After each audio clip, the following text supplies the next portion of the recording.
Gokulam jeweller diamonds కి 5,000 offer electric bike గెలుపొందే గొప్ప అవకాశం. కేపీహెచ్పి రోడ్ అది కూడా కుకట్పల్లికి సంబంధించి విజేత సూపర్ మార్కెట్ కి దగ్గరలో ఉన్నటువంటి ఒక జ్యువెలరీ షాప్ ఓనర్ ఇప్పుడు పత్తా లేకుండా పోయిండు. 10వ తారీఖు నుంచి కూడా ఈ షాప్ మనం నిల్చున్న షాప్ క్లోజ్ చేసిన పరిస్థితి అయితే కనిపిస్తోంది. ఈ జ్యువెలరీ షాప్ నేమ్ వచ్చేసి చేతన్ జ్యువెలరీ. ఇదేమి అంటే ఒకటో రెండో సంవత్సరాల క్రితం పెట్టిన షాప్ అయితే కాదు. 15 సంవత్సరాలుగా ఈ చేతన్ జ్యువెలరీ షాప్ ఇలాగే ఉంది. సో ఇది నడుపుతున్నటువంటి షాప్ ఓనర్ ఎవరైతే ఉన్నాడో ఇప్పుడు 10వ తారీఖు నుంచి కూడా కనపడినటువంటి పరిస్థితి. ఎవరైనా కస్టమర్స్ ఫోన్ చేసినా కూడా ఆయన లిఫ్ట్ చేయట్లేదు. అదే ఇప్పుడు టెన్షన్ క్రియేట్ అవుతోంది. కస్టమర్స్ ఎవరైతే ఈ గోల్డ్ షాప్ లో మాకు ఈ జ్యువెలరీ చేసి ఇవ్వండి అని ఎవరైతే బంగారాన్ని ఇక్కడ తీసుకొచ్చి పెట్టారో అప్పటి నుంచి కూడా ఈ జ్యువెలరీ షాప్ కి సంబంధించిన ఓనర్ పత్తా లేకుండా పోయిండు.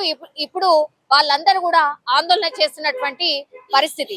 మనకున్న లెక్కల ప్రకారం పోలీసుల ఇన్ఫర్మేషన్ తెలిసినటువంటి ప్రకారం అయితే 860 తులాల బంగారం ఏదైతే ఉందో పూర్తిగా ఈయన దగ్గర ఉంది. కస్టమర్స్ అందరు కూడా ఈయన దగ్గర ఏదో ఒక జ్యువెలరీ డిజైన్ కోసమనో లేకపోతే ఆయన దగ్గర కుదువ పెట్టి డబ్బులు తీసుకోవడమో లేకపోతే చిన్న చిన్న స్కీమ్స్ కూడా ఆయన రన్ చేసేవాడు. అంటే ఎవ్రీ మంత్ ఇంత కడితే లాస్ట్ లో 10 నెలలకో 15 నెలలకో ఇంత ఇస్తాను, ఇట్లా రకరకాల స్కీమ్స్ కూడా ఇతను రన్ చేసేవాడు. అయితే అందరూ కూడా నమ్మకంగా ఈయన దగ్గర పెట్టినటువంటి పరిస్థితి. ఎందుకంటే 15 సంవత్సరాలు కూడా ఈయన సక్సెస్ఫుల్ గా ఎంతో మంది కస్టమర్స్ కి అంత నమ్మకంగా ఉండడు. అట్లాగే ఆయనకు ఏదైనా జ్యువెలరీ ఇలా చేసి ఇవ్వండి అంటే చేసి ఇచ్చినటువంటి పరిస్థితి. అయితే కేవలం ఒక నెల 2 నెలల దగ్గర నుంచి మాత్రమే ఆయన కరెక్ట్ గా రెస్పాండ్ కావట్లేదు.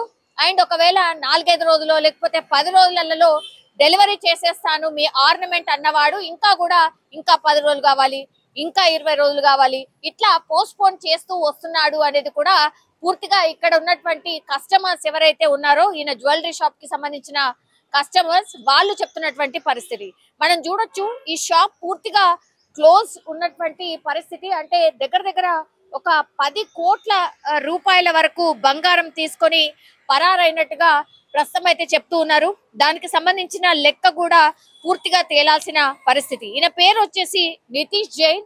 ఈయన దగ్గరలో ఉన్నటువంటి ఒక ఇంట్లోనే నివాసం ఉండేవాడు. అంటే ఫ్యామిలీతో సహా. ఆయనకు 2 ట్విన్స్, ఒక పాప ఒక బాబు.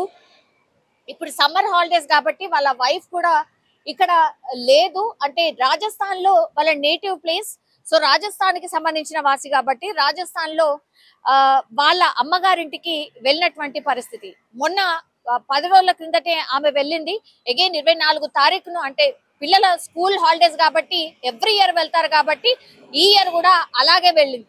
అయితే ఇక్కడ ఏంటంటే వైఫ్ అండ్ హస్బెండ్ వాళ్ళ ఫ్యామిలీ మొత్తం మిస్సింగ్ అనేది అంటే పూర్తిగా వాళ్ళతోని పరారైపోయిండు అనేటువంటిది వార్త పెద్ద ఎత్తున ప్రచారం అయితే జరుగుతోంది. కానీ కాదు, వాళ్ళ వైఫ్ కి కూడా తెలియనటువంటి పరిస్థితి. ఇప్పుడు ఆమె కన్నీరు మిన్నీరుగా విలపిస్తున్నటువంటి సిచ్యువేషన్ అయితే కనిపిస్తోంది. ఆమెకి ఆ ఊరికి వెళ్ళిన తర్వాత ఆమెకు ఒక 2 రోజుల తర్వాత కాల్ చేసి చెప్పాడట నితీష్ జైన్, నేను ఇంకా నీకు డైవర్స్ ఇచ్చేస్తాను, మన బిజినెస్ లో చాలా పెద్ద ఎత్తున లాస్ వచ్చింది కాబట్టి నేను అవన్నిటిని తీర్చలేను, సో నేను ఫర్దర్ గా అసలు బతుకుంటానో లేనో కూడా తెలియనటువంటి పరిస్థితి.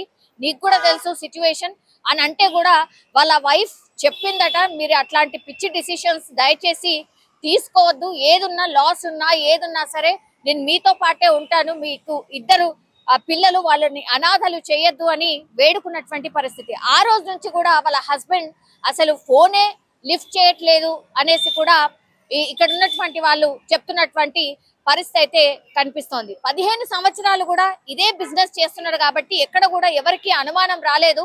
సరే, ఎప్పుడు కూడా ఈ జ్యువెలరీకి సంబంధించిన బిజినెస్ లో మనకు కామన్ గా తెలుసు ఈ ఆర్నమెంట్స్ అనేది ఒక టైం చెప్తారు కానీ కొంత పోస్ట్ పోన్ అయితే జరుగుతూ ఉంటుంది. ఇది వెరీ వెరీ కామన్ అన్నమాట. ఈయన దగ్గర కూడా అదే జరిగింది కాబట్టి కస్టమర్స్ కి ఎక్కడ కూడా అనుమానం రాలేదు.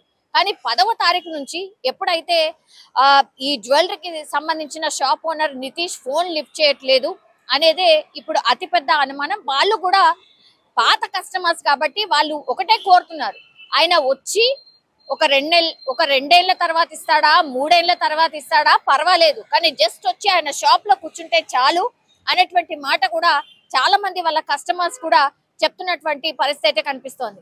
బాచ్పల్లి అట్లాగే కేపీహెచ్పి ఈ 2 ప్రాంతాలకు సంబంధించిన వాళ్ళని పెద్ద ఎత్తున కస్టమర్స్ ఉన్నారు. సో వాళ్ళు పోలీసులకు ఇన్ఫర్మేషన్ ఇచ్చారు, ఎంత బంగారం ఎవరెవరి పేరు మీద ఏమేం చేయించుకోవడానికి ఇచ్చారు అనేటువంటిది కూడా పూర్తిగా ఇన్ఫర్మేషన్ సేకరిస్తున్నారు. ఈ వార్త వచ్చిన తర్వాత కూడా చాలా మంది ఈ చేతన్ జ్యువెలరీలో ఎవరైతే జ్యువెలరీ ఆర్నమెంట్స్ కోసం ఇచ్చారో, అట్లాగే స్కీమ్స్ ఎవరైతే కడుతున్నారో, పాపం చిన్న వాళ్ళు ఎవరైతే ఇక్కడ చుట్టుపక్కల పని వాళ్ళు ఎవరైతే ఉంటారో, రోజు కూలీలు కావచ్చు, లేదంటే రోజు ఇళ్లలో పని చేసుకునే వాళ్ళు కావచ్చు, ఏదైనా అవసరం ఉంటే చిన్న జ్యువెలరీ చైనో లేకపోతే ఇంకోటి ఉంగరమో ఆయన దగ్గర తాకట్టు పెట్టి అట్లా డబ్బులు తీసుకునే వాళ్ళు కూడా ఉన్నటువంటి పరిస్థితి అయితే ఉంది. సో రకరకాలుగా చాలా మంది మేము మోసపోయాం, మేము అనుకోలేదు అన్నటువంటి మాటనైతే చెప్తున్నారు. సో రాజస్థాన్ కి సంబంధించిన వాసి కాబట్టి మరి రాజస్థాన్ కి ఏమైనా వెళ్ళాడా, లేకపోతే వాళ్ళ భార్యతో చెప్పినటువంటి మాటలు అంటే నేను ఇంకా నీకు డైవర్స్ ఇచ్చేస్తాను, అసలు నా ఫ్యూచర్ ఏంటో తెలియదు, పూర్తిగా షాప్ అయితే నడవట్లేదు, లాస్ లో ఉన్నాం కాబట్టి అవన్నీ అప్పులు చాలా పెద్ద ఎత్తున ఉన్నాయి, దగ్గర ఆయనకు అప్పులే 5-6 కోట్లు ఉన్నట్టుగా చెప్తున్నారు. ఇప్పుడు జ్యువెలరీ మొత్తంగా వాళ్ళ దగ్గర ఉన్నటువంటి జ్యువెలరీ కావచ్చు అంతా కూడా కలిపితే 10 కోట్లతోని ఇప్పుడు ఆయన నితీష్ ఎక్కడ కూడా కనిపించకుండా పోయాడు అనేటువంటి మాటనైతే వినిపిస్తోంది. సో కరోనా టైంలో ఎప్పుడైతే ఈ షాప్ అంటే అన్ని దుకాణాలతో సహా ఈయన షాప్ కూడా బంద్ చేసినటువంటి పరిస్థితి, కరోనా టైం నుంచి కూడా ఆయన లాస్ లో ఉన్నారు. ఇక్కడ అపార్ట్మెంట్ ఉండింది, 1.5 కోటి వచ్చిందట, ఇంకో షాప్ కూడా ఓన్ షాప్ ఉండింది, దానికి 45 లక్షలు వచ్చాయట. సో 2 కోట్ల మేర ఆయనకు క్యాష్ వచ్చింది, కొంత మేర ఆయన ఆ డబ్బు కట్టేశాడు అనేటువంటి మాట కూడా వినిపిస్తోంది. అంటే ఇంకా కూడా ఒక 3-4 కోట్ల మేర ఆయన లాస్ లో ఉన్నాడు. కాబట్టి ఈ వడ్డీ వ్యాపారులు ఎక్కడి నుంచి అయితే ఈయన ఆ లాస్ అంటే భర్తీ చేయడానికి ఎప్పుడైతే ఇంట్రెస్ట్ ఎక్కువ కడుతూ రకరకాల చోట్ల నుంచి డబ్బులు తీసుకొచ్చి కట్టడం స్టార్ట్ చేశాడో అప్పటి నుంచి ఇంకా లాస్ లోకి వెళ్ళిపోయాడు. కాబట్టి ఇంకేం చేయలేని పరిస్థితుల్లో ఇట్లా మరి ఫోన్ స్విచ్ ఆఫ్ చేసి ఎక్కడికి వెళ్ళిపోయాడు ఆర్ ఉడాయించాడు తెలియనటువంటి పరిస్థితి. ఇప్పుడు పోలీసులు అయితే పూర్తి స్థాయిలో ఆయన కోసం వెతికే ప్రయత్నం చేస్తూ ఉన్నారు.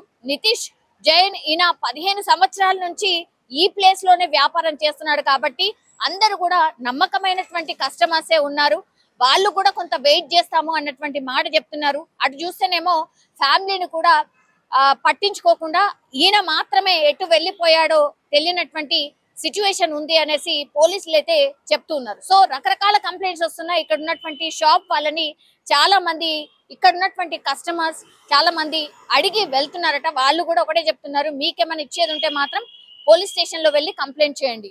ఇది ఇప్పుడున్నటువంటి సిచ్యువేషన్. సో టీమ్స్ గా ఏర్పడి ఈ బంగారం వ్యాపారి ఎవరైతే ఉన్నారో, మిస్ అయిన వ్యాపారి ఎవరైతే ఉన్నారో ఆయన కోసం వెతుకుతున్న సిచ్యువేషన్ అయితే కనిపిస్తోంది. చూడాలి మరి, ఎందుకంటే కేపీహెచ్పి మనకు తెలుసు ఎంత రద్దీగా ఉండేటటువంటి ప్రాంతమో, అట్లాంటి ప్రాంతాల్లో 15 సంవత్సరాలుగా షాప్ నడుపుతూ మరి ఆల్ ఆఫ్ సడన్ ఏం జరిగింది ఏంటి అనేది కూడా పోలీసులు ఎంక్వైరీ అయితే చేస్తున్నారు. నిజంగా ప్రస్తుతం ఉన్నటువంటి సమాజం దేనికి ప్రయారిటీ ఇస్తుంది?